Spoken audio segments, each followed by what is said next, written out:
Chaque souffle que tu prends est une épreuve, chaque pensée un champ de bataille. Le cœur est façonné dans le silence, l'âme trempée dans la patience. Dans l'ombre des épreuves quotidiennes, Allah sculpte ceux qu'il aime, affinant leur volonté comme le feu purifie l'acier. Le cœur humain est une mer tumultueuse, agitée par les désirs, les peurs et les incertitudes. Chaque pensée, chaque émotion, chaque inquiétude est comme une vague qui menace de submerger l'âme. Et pourtant, Allah, dans sa sagesse infinie, nous offre un port sûr, une ancre pour notre cœur, le rappel de sa présence. En vérité, c'est dans le rappel d'Allah que les cœurs trouvent la quiétude, Sourate Ar-Ra'd, 28. Ces mots ne sont pas simplement une promesse abstraite, mais une invitation à plonger profondément dans la paix que seule la conscience de sa proximité peut offrir. Fermer les yeux et prononcer le nom d'Allah, réciter ses attributs, contempler ses signes dans l'univers et dans le silence de son âme, cela crée une résonance que rien dans ce monde ne peut égaler. La quiétude n'est pas l'absence de tempête, mais la capacité à se tenir fermement dans la tempête, à trouver le calme intérieur même lorsque tout autour de soi semble s'écrouler. Chaque souffle devient un rappel, chaque battement de cœur un témoignage que sa présence est tangible, proche et constante. Mais ce rappel n'est pas seulement verbal. Il est dans l'action, dans la soumission et dans l'obéissance. L'esprit qui s'abandonne au décret d'Allah découvre une force insoupçonnée, un courage qui transcende les peurs humaines. Quiconque place sa confiance en Allah, il lui suffira, Sourate At-Talaq, 3. Ce verset est une lumière dans les ténèbres de l'incertitude. Il n'est pas dit que la vie sera facile, que les épreuves disparaîtront, mais que celui qui confie son être à Allah ne sera jamais seul. La confiance en Allah n'est pas une passivité. Elle est un acte de foi, de courage et de résolution. Considère les moments où ton cœur a été lourd, où tes mains ont tremblé face à l'inconnu, où ton esprit cherchait désespérément une issue. Chaque fois que tu as tourné ton regard vers Allah, même silencieusement, même dans l'ombre de tes erreurs, une lumière s'est infiltrée, une paix subtile a commencé à s'installer. C'est cela que le Coran appelle la quiétude, une paix qui n'est pas dépendante des circonstances, mais enracinée dans la certitude de sa miséricorde. Ibn Qayyim al-Jawziyya disait, « Le cœur qui se rappelle d'Allah se purifie, et la tranquillité y demeure même au milieu des épreuves les plus rudes. » Cela nous enseigne que la paix spirituelle n'est pas le privilège des moments faciles, mais la récompense des cœurs qui s'accrochent à Allah malgré les tempêtes. Chaque dhikr, chaque prière, chaque souffle guidé par la conscience divine est comme une goutte d'eau qui apaise le feu intérieur des inquiétudes et des désirs insatiables. Interroge-toi, lorsque l'angoisse te serre, lorsque le doute menace de t'engloutir, où se tourne ton cœur? Est-il vers le monde et ses illusions éphémères, ou vers celui qui détient la maîtrise de toute chose? La confiance en Allah n'est pas seulement un refuge. Elle est une armure qui protège l'âme, une lumière qui guide même dans l'obscurité la plus profonde. Et ceux qui l'expérimentent comprennent que la quiétude ne se trouve pas dans les possessions, dans le pouvoir ou dans le contrôle des autres, mais uniquement dans l'abandon sincère et total à Allah. Alors que ton esprit vagabonde dans les doutes et les inquiétudes, laisse ces versets résonner dans chaque cellule de ton être. Que chaque respiration soit un rappel, que chaque pensée tournée vers lui soit une ancre. Car le Coran nous rappelle, avec une clarté indéfectible, que la paix du cœur et la suffisance dans toutes les épreuves résident uniquement dans la proximité et la confiance en Allah. Ferme les yeux un instant et écoute le silence. Ce silence, c'est celui qui précède le jugement intérieur, celui où chaque pensée, chaque parole, chaque action passée se présente devant toi comme un miroir implacable. Que restera-t-il de tes paroles au jour du jugement? Chaque mot prononcé, chaque plainte, chaque sourire, chaque mensonge, tout est enregistré. Et dans ce registre invisible, aucune injustice, aucun oubli n'existe. Tes paroles, si légères qu'elles pouvaient paraître dans le tumulte quotidien, auront un poids éternel. Tu pourrais être surpris de voir que les mots que tu as lancés sans réfléchir résonnent plus fort que ceux que tu as prononcés avec sagesse. Regarde ton ego. Cet acteur silencieux, cette voix intérieure qui revendique, qui compare, qui rabaisse et qui cherche à dominer. As-tu dompté ton ego ou est-ce lui qui te domine?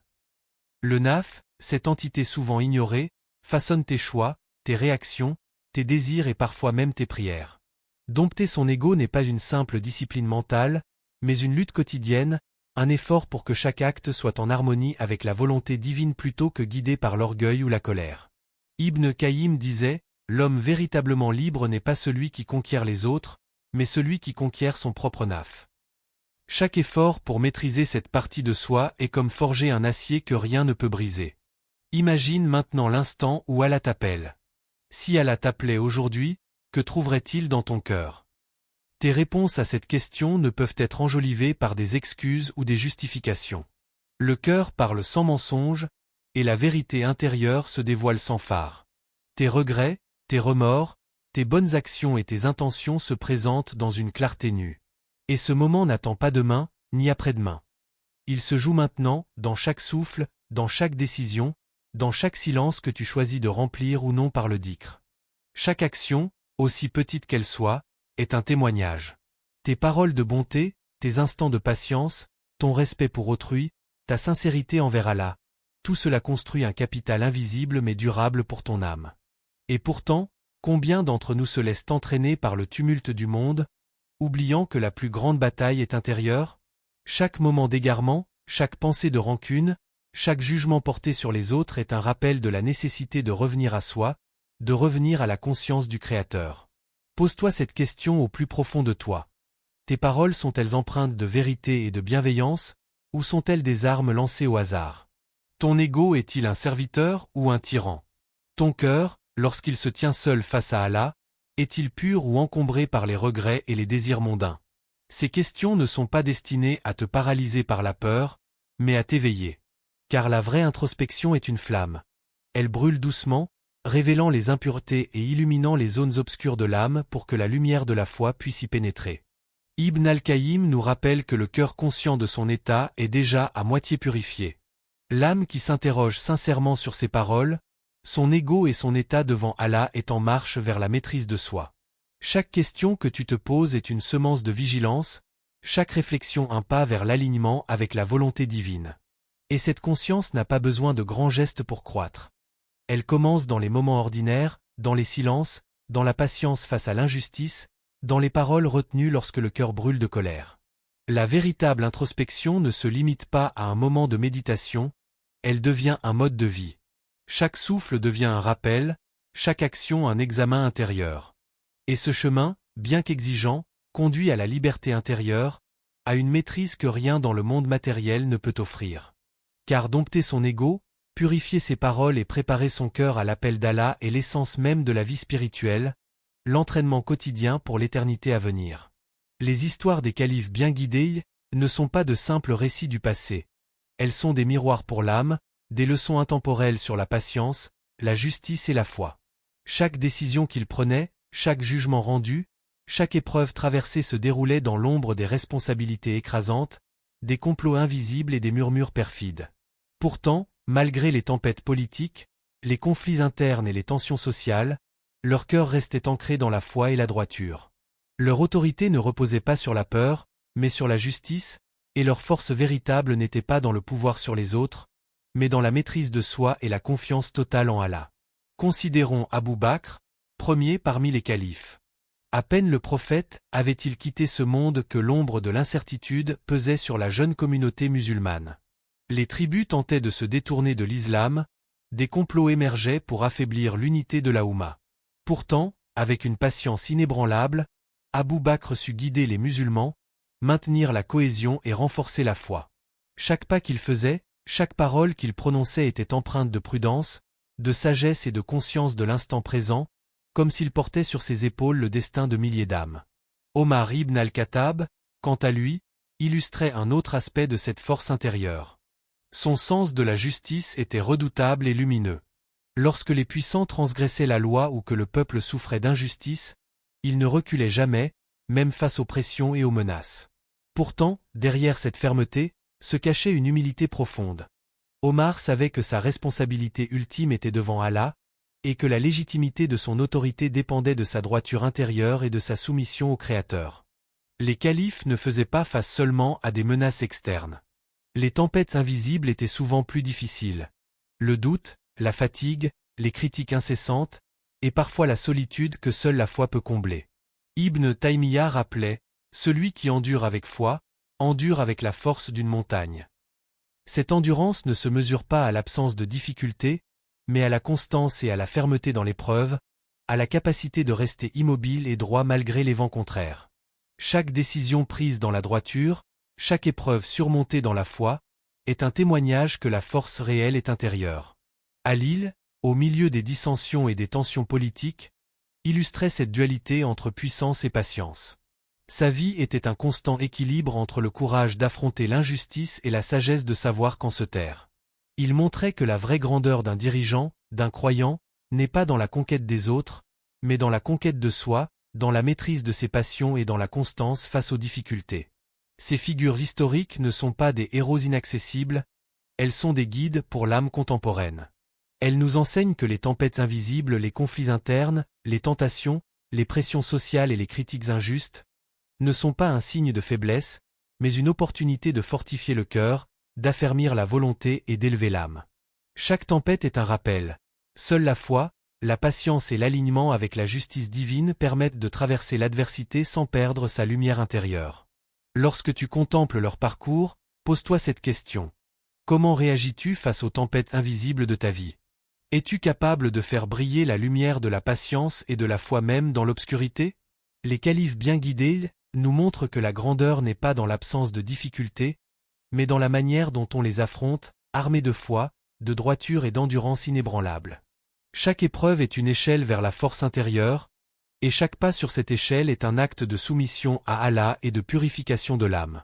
Le cœur n'est pas seulement un organe, il est le miroir de l'âme. Chaque battement raconte l'histoire de nos choix, de nos luttes, de nos espoirs et de nos regrets. Et pourtant, au milieu du tumulte intérieur et des désirs qui nous égarent, il existe un chemin vers la lumière, le dhikr. Dans la répétition douce et constante du nom d'Allah, le cœur se purifie, comme une rivière qui emporte les sédiments de l'ego et des passions. Chaque syllabe, chaque murmure, devient un souffle de paix, une caresse pour l'âme fatiguée, une promesse que, malgré les tempêtes extérieures, une quiétude demeure possible. La prière, ensuite, est plus qu'un rituel. Elle est un forgeage. Lorsque le croyant s'incline, lorsqu'il prosterne son front sur la terre, sa volonté s'endurcit.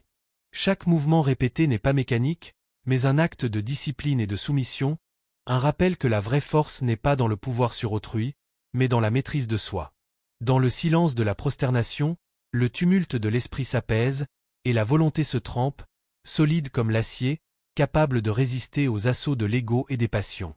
La prière devient ainsi un exercice intérieur, un entraînement silencieux qui prépare le cœur à affronter la réalité avec sérénité et détermination. Ibn Qayyim enseignait, la discipline du naf est la clé qui ouvre les portes de la liberté intérieure. Ces mots résonnent comme un écho au plus profond de l'âme. Car la liberté véritable n'est pas dans la licence de suivre tous ses désirs, mais dans la capacité de choisir, de contrôler et d'orienter ses passions vers ce qui élève l'âme.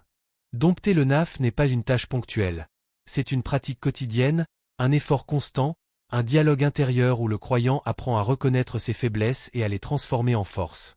L'âme se relève dans la soumission. Cette soumission n'est pas une contrainte, mais une libération. Elle libère l'être des chaînes de l'orgueil, de l'angoisse et de l'illusion de contrôle. Dans l'abandon sincère à Allah, le cœur trouve sa juste place, l'esprit retrouve sa clarté, et l'âme s'élève au-dessus des contingences mondaines. Il y a une beauté silencieuse dans cette élévation, une poésie que le monde ne peut saisir, mais que chaque cœur conscient reconnaît. Chaque respiration devient un rappel, chaque pensée tournée vers le Créateur un acte de purification. Lorsque l'ego tente de dominer, le dhikr lui oppose une résistance douce mais ferme. Lorsque la fatigue et la lassitude menacent la discipline, la prière rappelle la force qui réside dans la constance. Et lorsque l'âme vacille sous le poids des épreuves, la soumission offre un soutien invisible, un point d'ancrage stable dans l'océan mouvant de la vie.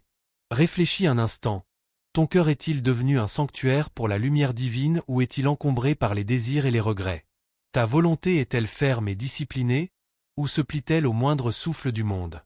Ton âme s'élève-t-elle par la soumission sincère, ou reste-t-elle alourdie par l'orgueil et la résistance? Ces questions ne cherchent pas à condamner, mais à éveiller. Car dans la poésie de l'âme, chaque effort sincère pour purifier, endurcir et élever est une note qui résonne dans l'éternité, un écho de l'âme qui s'approche de sa perfection.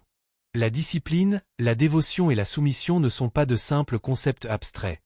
Elles sont les instruments par lesquels le cœur se transforme, la volonté se fortifie et l'âme s'élève. Le dhikr, la prière et la soumission sont les 3 piliers invisibles qui soutiennent l'édifice intérieur, un édifice que rien dans le monde matériel ne peut ébranler. C'est là, dans cette fusion subtile de discipline et de lumière, que réside la véritable liberté de l'âme, la paix du cœur et la force de l'esprit. Le fort n'est pas celui qui terrasse les gens, mais celui qui se maîtrise lorsqu'il est en colère, Sahih Bukhari, Sahih Muslim. Celui qui croit en Allah et au jour dernier, qu'il dise du bien ou qu'il se taise, Sahih Bukhari. Al-Ghazali disait, « Le silence de l'âme face à la tentation est plus précieux que 1000 victoires mondaines. » Ne laisse pas ton ego guider tes pas. Rappelle-toi que chaque épreuve est un rappel, chaque douleur un enseignement. Lève-toi, fortifie ton cœur, et soumets-toi à celui qui suffit à tout. La véritable puissance est intérieure, et seule la foi en Allah peut la révéler pleinement.